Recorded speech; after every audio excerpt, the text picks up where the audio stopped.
Hello అండి. మన పెద్దవాళ్ళు చెప్తా ఉంటారు రాగి పాత్రల్లో మంచినీళ్ళు తాగితే చాలా మంచిది అనేసి. సో ఈ మధ్య కాలంలో ఇదైతే చాలా మంది ఫాలో అవుతున్నారు కదా. కాకపోతే ఇలాంటి రాగి పాత్రలు అనేది క్లీన్ చేయడం కొంచెం కష్టంగానే ఉంటుంది. ఎందుకంటే అవి వెంటనే నల్లగా అయిపోతాయి. ఒక టమాటాతో అయితే మనం సింపుల్గా అయితే రాగి చెంబుని అయితే క్లీన్ చేసేసుకోవచ్చు. దీనికి కావాల్సింది ఒక టమాటా అయితే తీసుకోండి. దాన్ని అయితే హాఫ్గా కట్ చేయండి వీడియోలో చూపించిన విధంగా. తర్వాత మీరు వాడేటువంటి ఏ సాల్ట్ అయినా పర్లేదు, ఆ సాల్ట్ని అయితే ఒక స్పూన్ వేసుకొని ఈ హాఫ్గా కట్ చేసిన ముక్కనైతే దాంట్లో ముంచేసేసి ఇలా రాగి చెంబులు కానీ రాగి పాత్రలు కానీ రుద్దేసేయండి.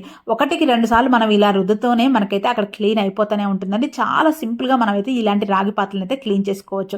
సో ఎందుకంటే దీనికి పెద్దగా రుద్ది కష్టపడాల్సిన అవసరం లేదు. ఆ టమాటా రసం అయితే ఈ విధంగా పిండుకుంటూ క్లీన్ చేశారనుకోండి, ఫైనల్గా రిజల్ట్ చూసారు కదా, మీకైతే కనిపిస్తుంది కదా, మంచిగా మిలమిలా మెరిసిపోతున్నాయన్నమాట, పెద్దగా కష్టపడాల్సిన అవసరం లేకుండా. సో ఈ వీడియో అయితే అవసరం ఉన్న వాళ్ళకి తప్పకుండా షేర్ చేయండి. ఈ వీడియో కనుక మీకు నచ్చినట్లయితే మన ఛానల్ని సబ్స్క్రైబ్ చేసుకోండి. నేను ప్రతి ఒక్క వీడియోకి లైక్ చేయడం, షేర్ చేయడం మర్చిపోకండి. ఎలా ఉందో కామెంట్ చేయండి.